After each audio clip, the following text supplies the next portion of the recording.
My name is Dorothy Fisher. I'm 33 years old, and for a long time, I truly believed I was living the life I was meant to have. 6 years ago, I was engaged to Nicole. She was 28 then, vibrant, confident, and endlessly charming when she wanted to be. We had been together for 5 years, and during that time, I built my future around her without hesitation. I imagined the house we'd grow old in, the traditions we'd create, the quiet mornings that would someday replace our chaotic ones. I thought that kind of certainty was love. Now I know better. Nicole had a way of filling every room she entered, not just with energy, but with gravity. Everything bent toward her. Conversations, plans, emotions. If something wasn't about her, she found a way to make it so.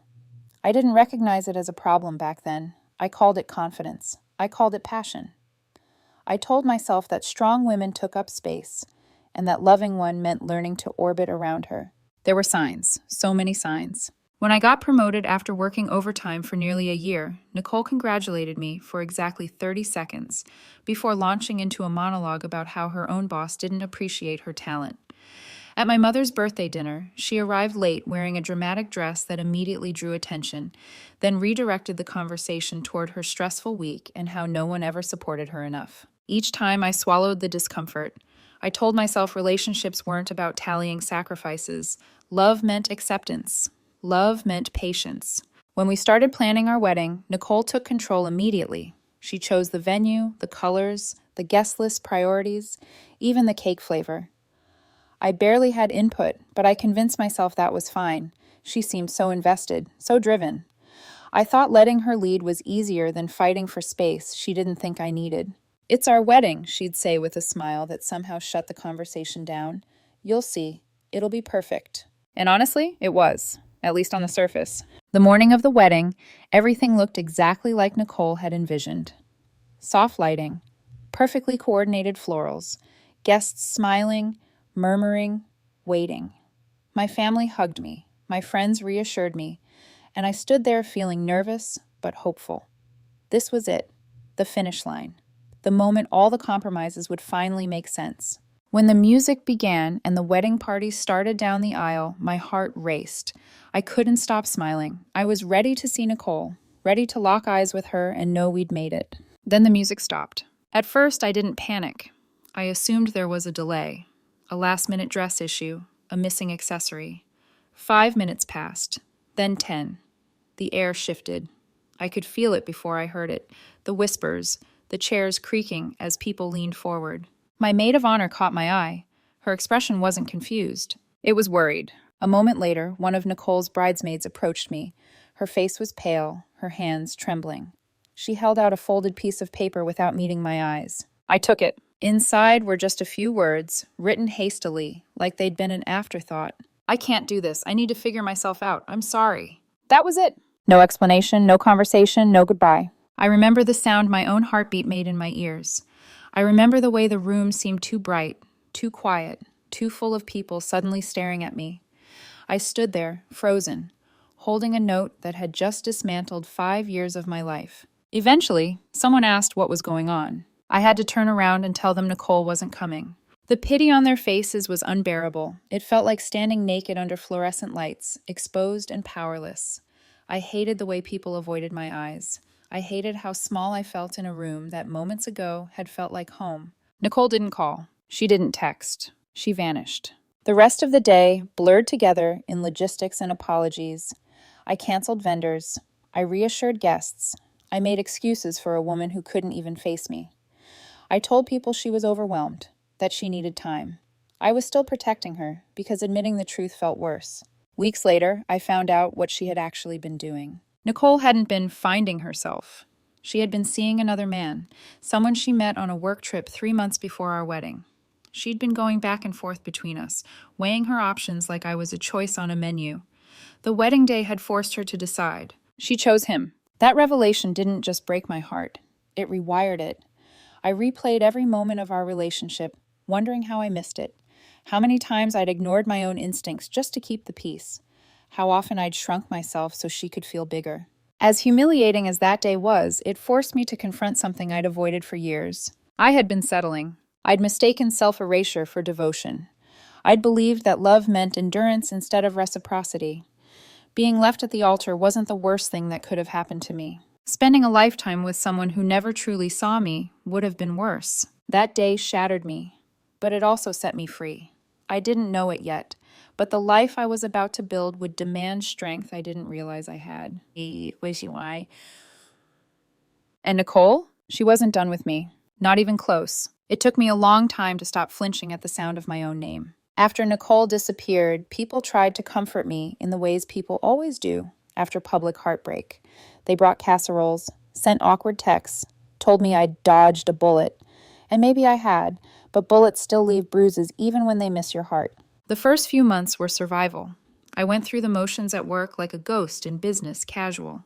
I smiled when people spoke to me, laughed when the timing demanded it, and then went home and sat in silence because the quiet felt safer than pretending I was fine. At night, I replayed the wedding in my head like a punishment. The music stopping, the whispers, that folded piece of paper. Sometimes the shame hit me so hard I'd physically sit up in bed, heart pounding, like I could outrun it. And the worst part? A sliver of me still tried to protect Nicole even in my own mind. Maybe she panicked. Maybe she was scared. Maybe I missed something. Therapy was the first time I said the truth out loud.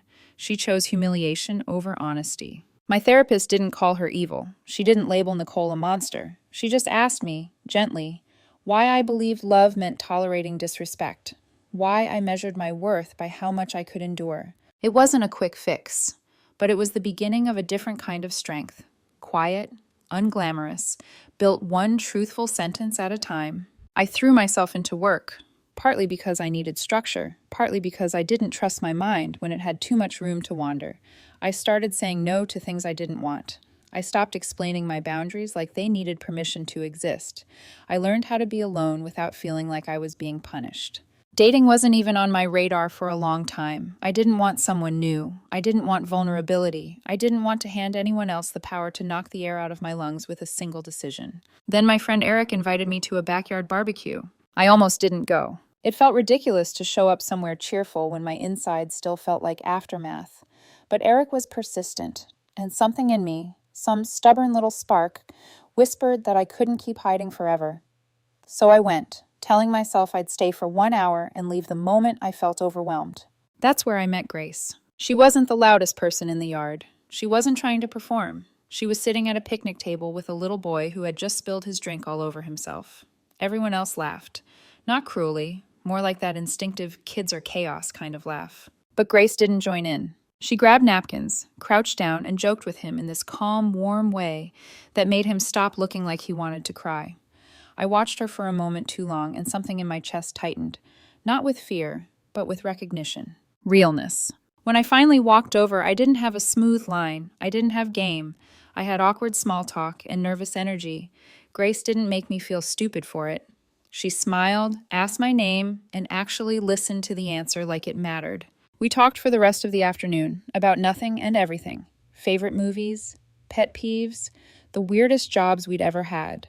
Her laugh wasn't flashy. It was soft and genuine, like she didn't need an audience to enjoy herself. Our first date wasn't some cinematic romance scene. It was dinner at a small diner near her place. One of those hole-in-the-wall spots with mismatched chairs, and a waitress who calls everyone Arnie. We sat there for hours, and at some point I realized something that startled me. I wasn't performing. I wasn't trying to earn her approval or manage her moods. I was just me. Grace had her own life, her own friends, her own goals. She didn't need me to be her entire world, and she didn't try to become mine. That alone felt like breathing after years underwater. And because my life has a cruel sense of timing, that's when Lisa entered the picture. Lisa was someone I'd known for years through mutual friends. We weren't close, but we ran in the same circles. She was the kind of woman who seemed to know everyone, the kind who always had updates and opinions, and a smile that didn't quite reach her eyes. Lisa also happened to know Nicole. At first, I didn't think much of it. Ohio isn't huge. People overlap. I told Grace about Nicole early on. Not the gory details, but enough that she understood my hesitation about love. Grace didn't pry. She didn't treat my past like gossip. She just said, "I'm sorry that happened to you, and let me move at my own pace." Lisa, on the other hand, seemed fascinated. It started small, a comment here, a question there. It's kind of wild, she said once, swirling her drink at a group dinner, how different Grace is from Nicole. Another time, she asked, too casually, do you ever think about what went wrong with Nicole? Like, do you think you'll ever get closure? Every time I shut it down. Lisa, I'm not interested in talking about Nicole, I'd say, keeping my tone calm. She'd laugh like I was overreacting. I'm just making conversation. But the questions didn't stop. Then Grace told me something that put a cold weight in my stomach. She asked me about you, Grace said one night, when we were cleaning up after dinner at my place. Her voice was casual, but her eyes were watchful. Like, a lot. What kind of questions? I asked, already knowing I wouldn't like the answer. Grace hesitated, then shrugged like she didn't want to give it too much power. How you are in relationships, if you talk about Nicole, if you seem over it, stuff like that. I froze with a plate in my hands.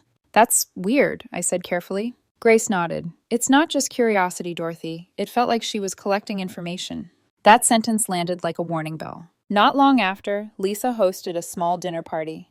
Grace and I went together, and the entire night felt like sitting in a room where the temperature kept dropping. Lisa brought up Nicole like she was a shared memory everyone should celebrate. Remember when you and Nicole planned that charity event? She said loudly, smiling like she was telling a funny story.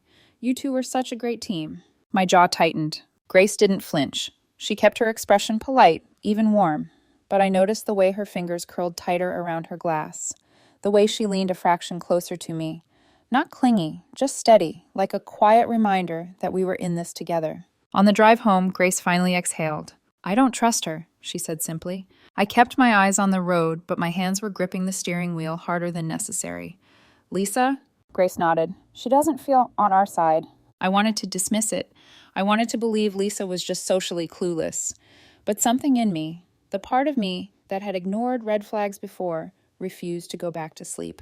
So I started paying attention. Lisa's innocent comments kept coming. You know, she said once, leaning in like she was sharing a secret, Nicole really regrets how things ended. She's changed a lot. I stared at her. Why are you telling me that? Lisa blinked, all fake surprise. Because I care about you. But it didn't feel like care. It felt like a test, like she was trying to plant a seed. Finally, I pulled her aside after one of our group hangouts, away from the noise and laughter. Lisa, I said, keeping my voice low, I don't know what you're trying to do, but Nicole is my past. Grace is my future. If you can't respect that, we're not going to have much of a friendship moving forward. Lisa's face shifted, just for a split second, before she put the smile back on. Dorothy, you're being dramatic, she said. I'm just looking out for you. Then stop, I said, because you're making Grace uncomfortable, and you're making me suspicious. Lisa lifted her hands like I was accusing her of a crime. Wow, okay, message received. I wanted to believe that was the end of it. I wanted to believe that setting a boundary would make her back off the way normal people do. But Lisa didn't back off. She hovered more, watched more, asked more questions, always phrased like concern, always delivered like curiosity with teeth. And here's the thing I didn't connect yet. Lisa wasn't just being weird. She was reporting. At the time, I couldn't prove it. I couldn't even fully articulate why I felt uneasy. I only knew Grace was right. There was something calculated about the way Lisa inserted Nicole into conversations, like she was trying to keep her alive. Then, Grace and I announced our engagement. It was small, just close friends, a few family members, a quiet celebration that felt safe. I thought keeping it intimate would protect it. I thought if we didn't make a spectacle, nothing could reach us. But that night, Grace pulled me aside, her expression tight. Lisa cornered me, she whispered. She asked if you still talk about Nicole, how much you told me, whether I ever worry you're not really over her. My stomach sank. That was the moment something in me hardened, not into bitterness, into clarity. I told Lisa directly, without softening it, back off. I didn't block her. I didn't start a public feud. I just created distance so clean and obvious she couldn't pretend not to notice.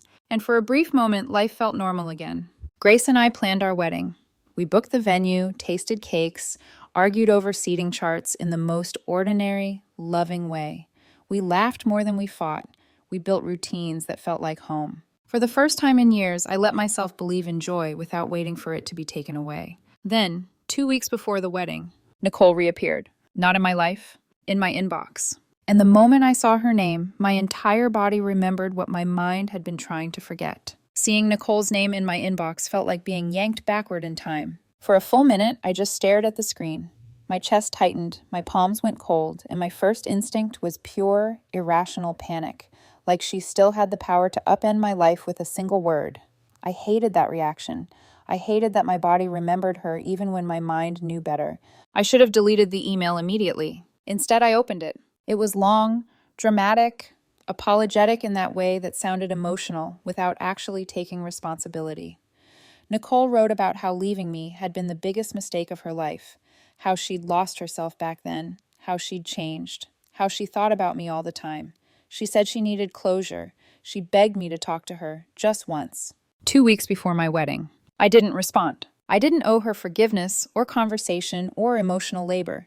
I closed the email, deleted it, and told myself that was the end of it. I was wrong. A few days later, Grace and I hosted a small pre-wedding get-together at her parents' house.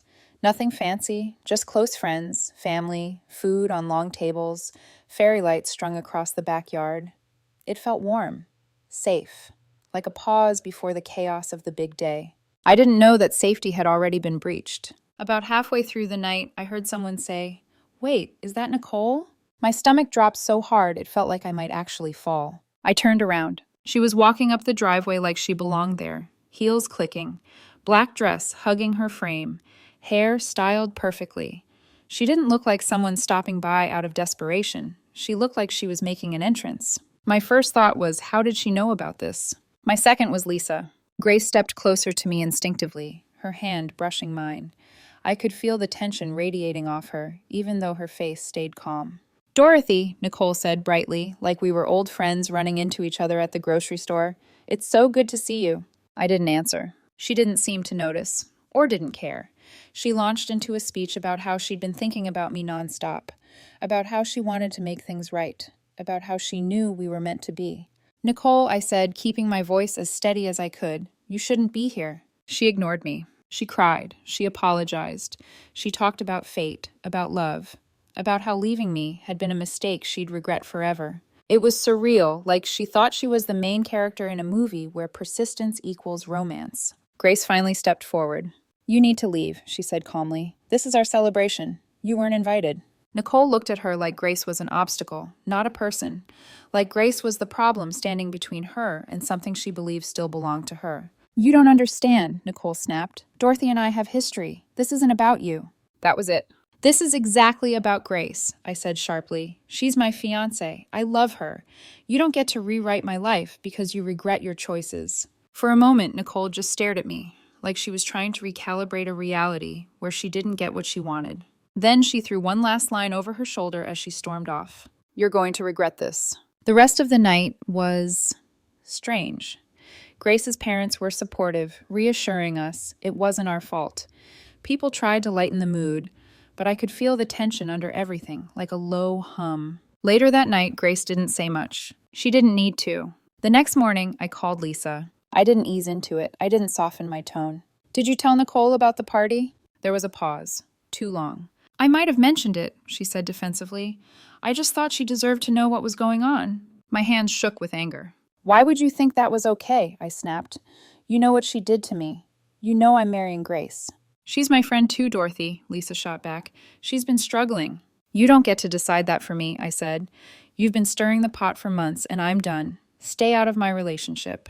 I hung up before she could respond. That should have been enough. It wasn't. That night, I started getting texts from an unknown number. "I can't stop thinking about you. Do you ever wonder what could have been?" I blocked the number. Then the messages came from social media. New accounts, different usernames, same tone, same obsession. Grace and I talked about it late into the night. We decided to focus on the wedding. We told ourselves we wouldn't let Nicole steal this moment from us. But I couldn't shake the feeling that she wasn't finished. 2 weeks before the wedding, everything should have been excitement and anticipation. Instead, it felt like waiting for a storm. We hired extra security. We warned the venue staff. We prepared for the worst, hoping it wouldn't come. The day of the wedding arrived, and for a while, everything was perfect. The venue was beautiful. The sunlight filtered through the trees just right. Our family smiled. Grace looked stunning, grounded, calm, radiant. As she walked down the aisle, I felt something settle in my chest, a certainty I'd never had before. Then, halfway through the ceremony, I heard a commotion at the back. I tried to ignore it. Then I heard her voice. "Dorothy!" I turned. Nicole stood at the back of the aisle, wearing white. Not just white, a full wedding dress. Veil, lace, the whole thing. She looked like a distorted reflection of a bride, a mockery of everything the moment was supposed to be. Gasps rippled through the guests. I felt rage burn through me, sharp and immediate. "You need to leave," I said loudly. She ignored me, shouting about destiny, about love, about how I was making a mistake marrying Grace. Security moved in, but Nicole kept yelling about how Grace wasn't right for me, how I was throwing away our future. Grace didn't flinch. She turned to me, squeezed my hand, and said quietly, "Let's finish this." And just like that, I knew. Nicole was noise. Grace was home. Once Nicole was removed, the ceremony continued. We exchanged vows. We kissed. We walked down the aisle as wives. But even as we celebrated, I knew something terrifyingly clear. Nicole's desperation had crossed into obsession. And obsession doesn't fade quietly. It escalates. The moment Nicole was dragged out of the ceremony, the barn fell into a strange, suspended silence. For a heartbeat, no one moved. No one spoke. It was like the entire room was waiting to see if the world would snap back into place or crack open again. Grace squeezed my hand. "Dorothy," she whispered, her voice steady in a way mine wasn't. "I'm still here." That was all it took. I nodded, swallowed the lump in my throat, and turned back toward her. When we resumed our vows, my voice trembled at first, but then something unexpected happened. With every word I spoke, the fear loosened its grip. The chaos Nicole tried to unleash didn't get to define this moment. We kissed to applause that felt louder than any crowd I'd ever heard. People stood. Some cried. Some laughed in relief. And for a few precious minutes, it felt like we'd taken our power back. Later, we found out how Nicole got in. She'd bribed one of the catering staff, told them she was part of the bridal party who'd arrived late. The staff member didn't know the history. They were just trying to help. That detail haunted me more than the spectacle itself. Nicole hadn't acted on impulse. She'd planned. The reception somehow was joyful. Grace's calm set the tone. My best friend made a joke in his speech about how we'd already passed our first test as a married couple. Laughter broke the tension. Music filled the barn. For a while, we almost forgot. Almost. On our honeymoon, we decided to keep things simple. A quiet cabin by a lake in Tennessee. No Europe tour, no packed itinerary. Just space to breathe after everything we'd endured. The first day was perfect. We kayaked on still water, ate dinner at a tiny diner where the waitress insisted we try the pie, and sat on the porch that night watching fireflies blink in the dark. I remember thinking, this is it. This is peace. The next morning, we went into town for coffee. It was one of those small cafes that felt like the heart of the place. Wooden tables, handwritten menus, locals greeting each other by name. Grace and I sat by the window, cups warming our hands, talking about nothing important. Then I felt it. That unmistakable sensation of being watched. I looked up. Nicole was standing in the doorway. She didn't hesitate. Didn't pretend it was coincidence. She locked eyes with me and walked straight to our table like she owned the space. Grace froze beside me. I could feel her body tense. Nicole started crying immediately, loud, messy, desperate tears. She talked about missing me, about knowing I still loved her, about how this marriage was a mistake. I stood. "Nicole," I said firmly, "you need help." She stared at me like I'd slapped her. "You're the one making a mistake," she snapped. "Grace isn't right for you. I am." I didn't raise my voice. "This obsession isn't love," I said. "It's not healthy. I'm married. I love my wife. Nothing you say is going to change that." The cafe owner approached, her expression calm but authoritative. "Is there a problem here?" Nicole tried to wave her off. "This is private." The owner didn't budge. "This is my cafe, and you're making my customers uncomfortable. You can leave, or I can call the police." Nicole stormed out. My hands were shaking by the time Grace reached for them. That should have been the end. It wasn't. When we got home, the messages escalated.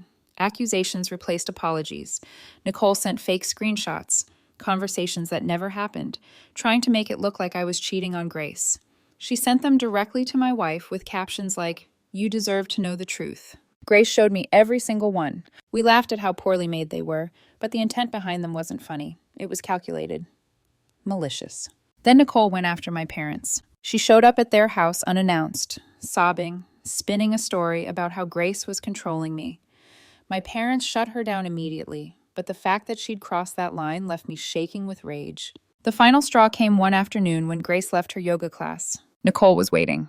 Witnesses later said she came out of nowhere, screaming. Grace stayed calm, told her to back off, but Nicole lunged. She grabbed Grace's hair, yanked hard enough to nearly pull her down, then slapped her across the face. Someone called the police. When Grace called me, her voice was steady, but I could hear the shock underneath it. I drove straight to the station. Seeing the red mark on her cheek broke something open inside me. All the fear, all the patience, all the restraint evaporated.